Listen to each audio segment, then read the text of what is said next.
Hey there, Cerise here. Good morning, afternoon, or evening. Welcome to Story Time. I'm located in the Dominican Republic, and my name is Cerise Fairfax. This story comes to me from Amsterdam. Guys, this gentleman went through a heck of a lot in a short period of time, and this is all while he was on vacation and didn't even know his own woman was setting him up. All right, let's get to the backdrop. So, there's this gentleman, his name is Brad, and he is from Amsterdam. Now, he's been dating the same woman for about 5 years, he says, on and off. Initially, it was on.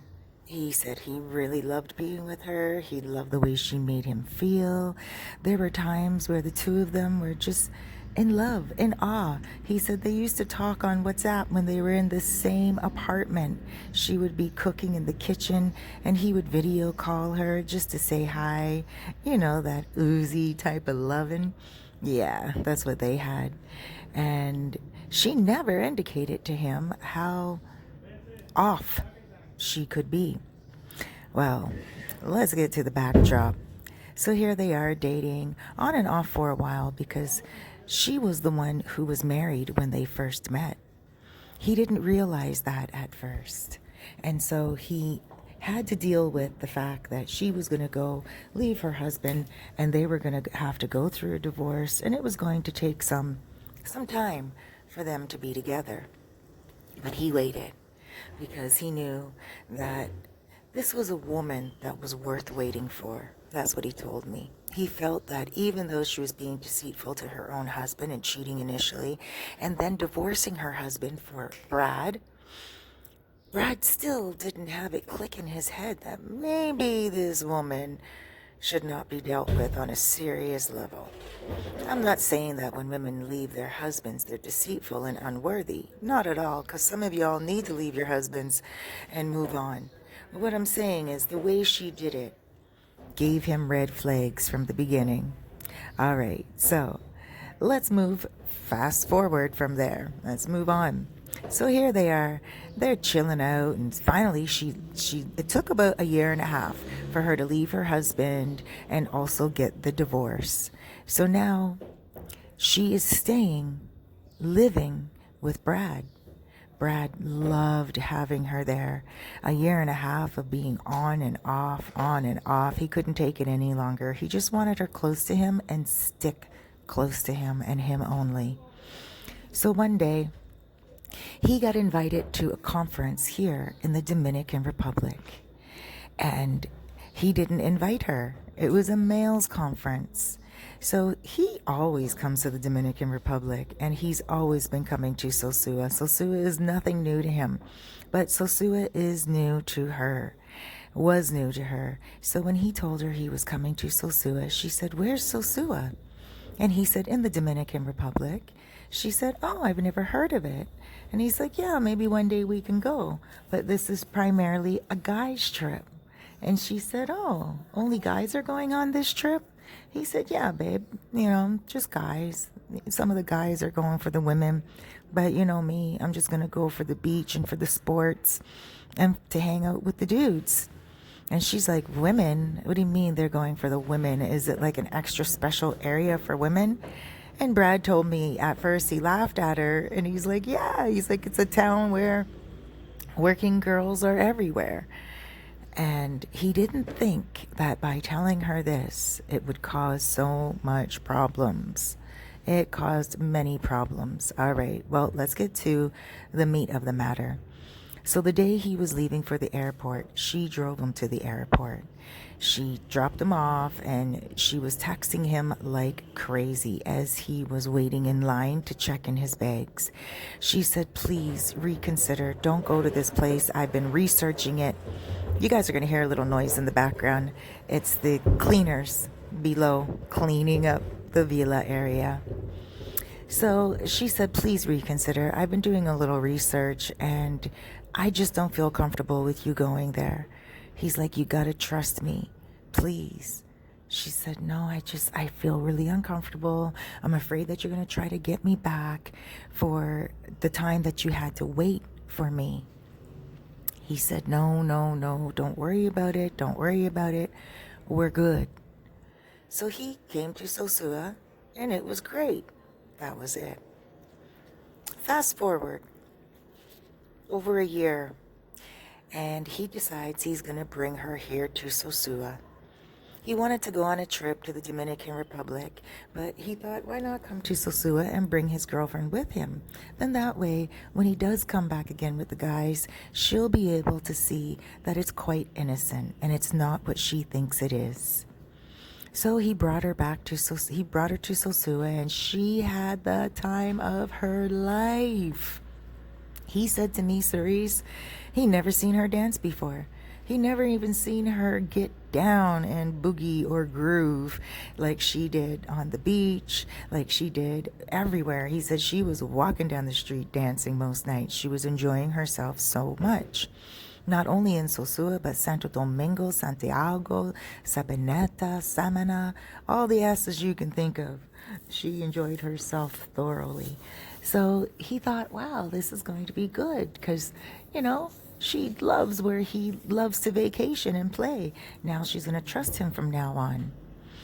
Okay, so fast forward a little bit more.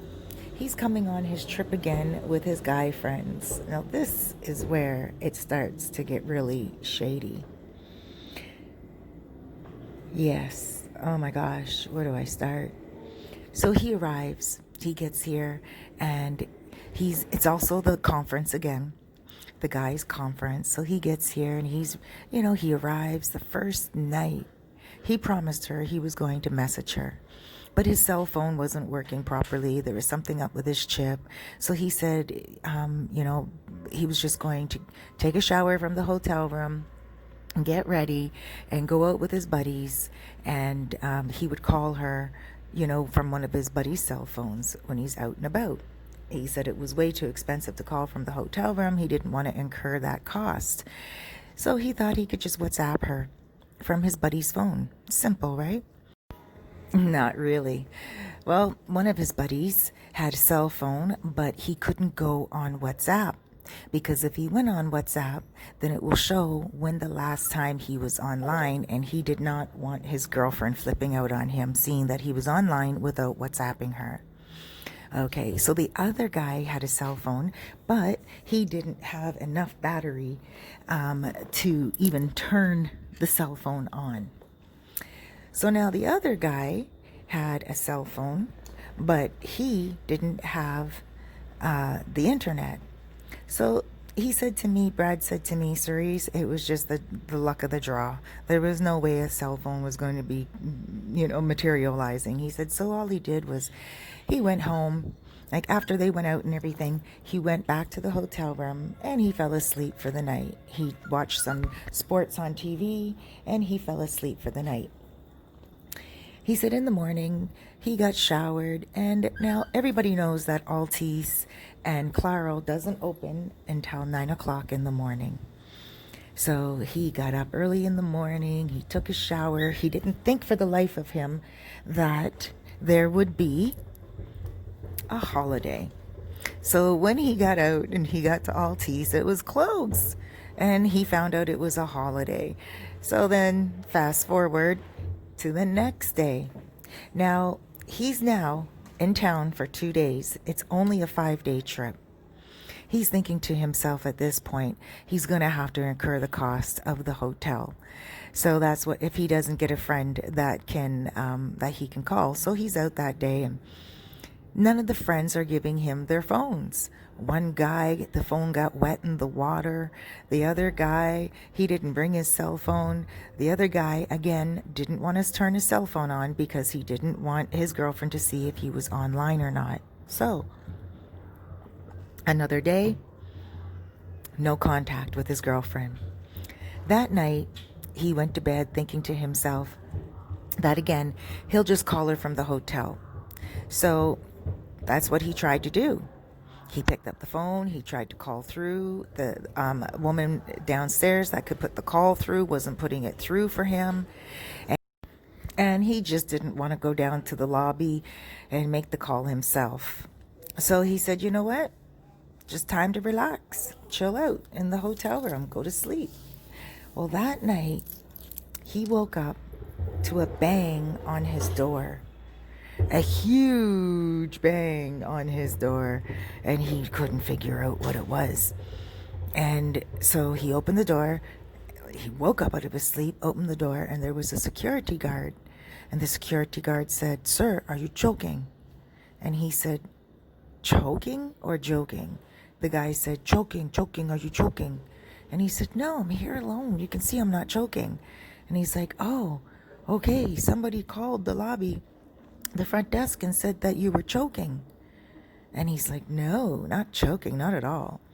So he said goodbye to the security guard. He went back to his bed, and he said, oh, at that moment he remembered his girlfriend, because his girlfriend has a dog by the name of Choking. Okay, she called him Choking because he was always choking on something. So she named him Choking, a dog. So now he decides he's going to try to call again.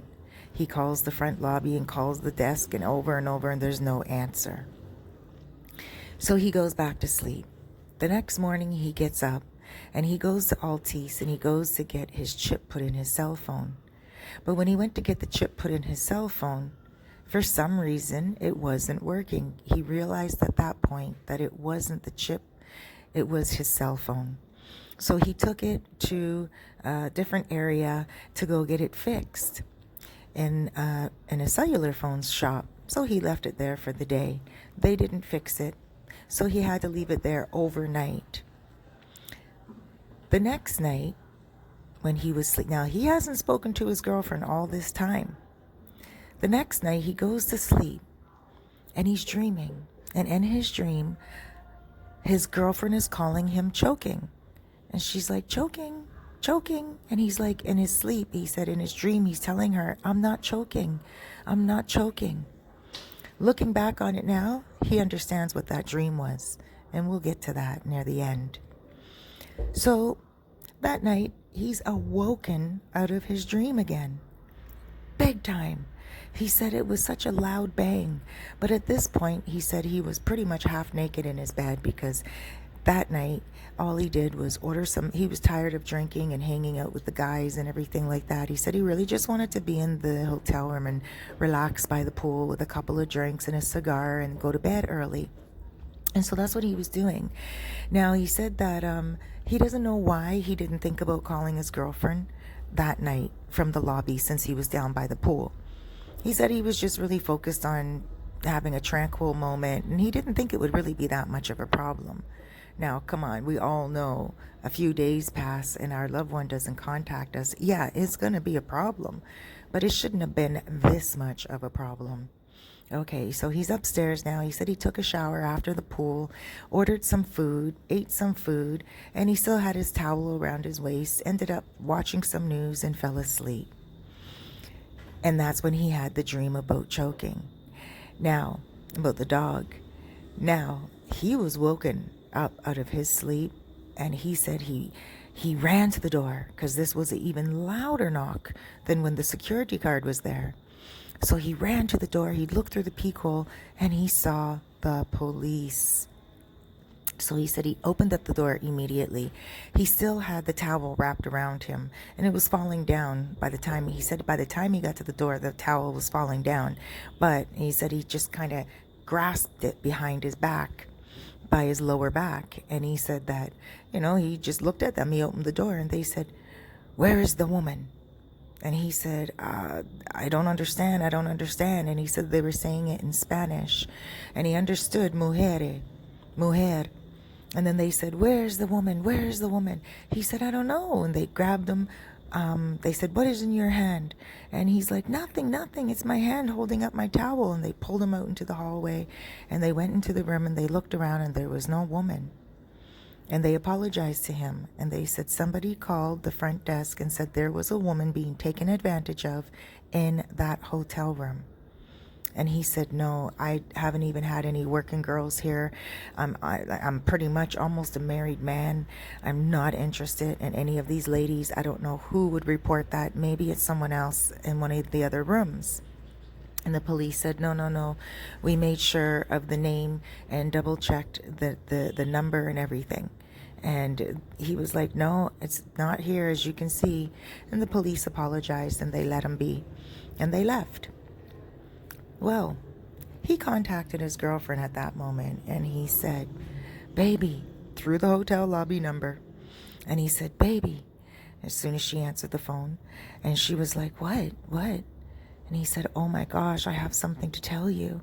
She's like, where have you been? Why haven't you been contacting me? Blah, blah, blah, blah. And she went off and he's like, baby, please don't. He's like, I am so shaken up right now. I am so nervous right now. And then he told him what he said to his girlfriend. He said, you know what? First of all, okay, the guard came the other night and asked me if I was choking. And she started to laugh. And he said, what are you laughing at? And she said, I don't know, it's just kind of funny. And he's like, well, what's funny about it? She's like, nothing. Go ahead. And he's like, okay, well, you know, not only that, tonight the police came. And she was like, okay, like, hurry up and get to the point. Like, well, who was in your room? And he said, someone called the police to the room. And she said, yeah, well, you shouldn't have company.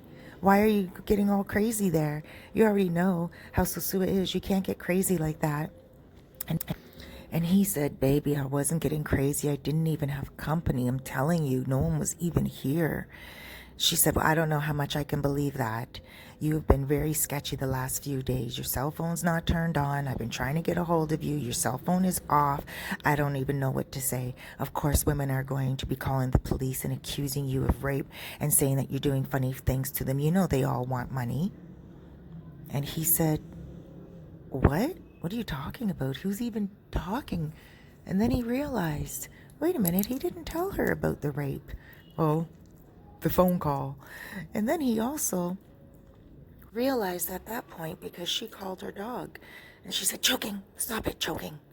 And he realized at that point, she's the one that called the security guard. She's the one that called the police.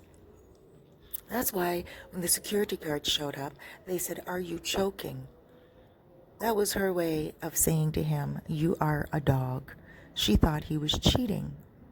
Now, it angered her so much that he didn't contact her, that now she called the police and accused him of one of the most horrible crimes that you can impose upon a woman.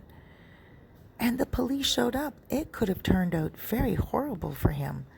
And he was scared. He was nervous. And she wasn't even listening. She was just accusing him left and right. So he said to me, Cerise, at that moment, I knew this woman called the police. He said, at that moment, I knew this woman was deceitful. The same way she treated her husband. Just cheated on him and took everything and left. He said he couldn't believe that she wanted to see him imprisoned just because she couldn't get in touch with him. So he said to her, well, you know what? It's all right. They're going to trace the call from here, and they're going to figure out who called the front lobby.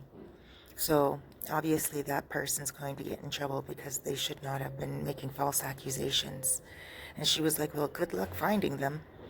And he said, oh, it shouldn't be hard. But at this point, he was lying. He said to me he just was trying to get her goat. And he said, oh, it shouldn't be hard. Not at all. And she's like, well, what do you mean? And he said, well, I have a friend. His girlfriend was back at home, and his girlfriend did the same thing a couple of years ago. And they found out who it was. And when she got to the airport to make a trip to the Dominican Republic, they arrested her at the airport for mischief. Now, it was all lies. That would never, ever happen. How could they do that in a dog's age? But of course, her being naive, believed him. And she was like, oh my gosh, that's horrible. How did they find out who she was? And he said, oh, they did some fancy sidetracking, picking, and they found out who it is. And she was like, but how? It's a third world country. How do they have that technology? And he said, oh, you'd be surprised. It's not that third world. And she was like, oh. And he was like, babe, you sound nervous. Is there everything okay? And she was like, oh my gosh, I don't know. And she started to cry. And he said to her, well, tell me, what's up? What's going on? And she admitted to calling the police on him. He said to me, Cerise, I knew she did it from the moment I started to lie to her, but I couldn't believe it. Why would she do that? He said, you know what? There's a lot of women that get jealous, and they do deceitful things to their men. But they need to stop that, because one day they are going to lose a very good man, or they're going to get that man into big problems. He told me he's not with her any longer, and he's not interested in dating her any longer. He told me that that's it, that's done. But he does miss her from time to time. She calls him every now and again to apologize and see if he's forgiven her. But he says he can't. He says at this point, he just can't forgive her because it could have turned out real bad. And he's glad it didn't. But that's story time for today, guys. So be careful of those deceitful women that are jealous and insecure. Sometimes they can do things undercover that you don't even know what's going on and get you into some big problems. So choose your love wisely, guys. Alrighty, take care. Thank you so much for subscribing. And thank you so much for hitting that thumbs up button, that like button. I appreciate you. Take care, everyone. Huge hugs, loads of love, big blesses.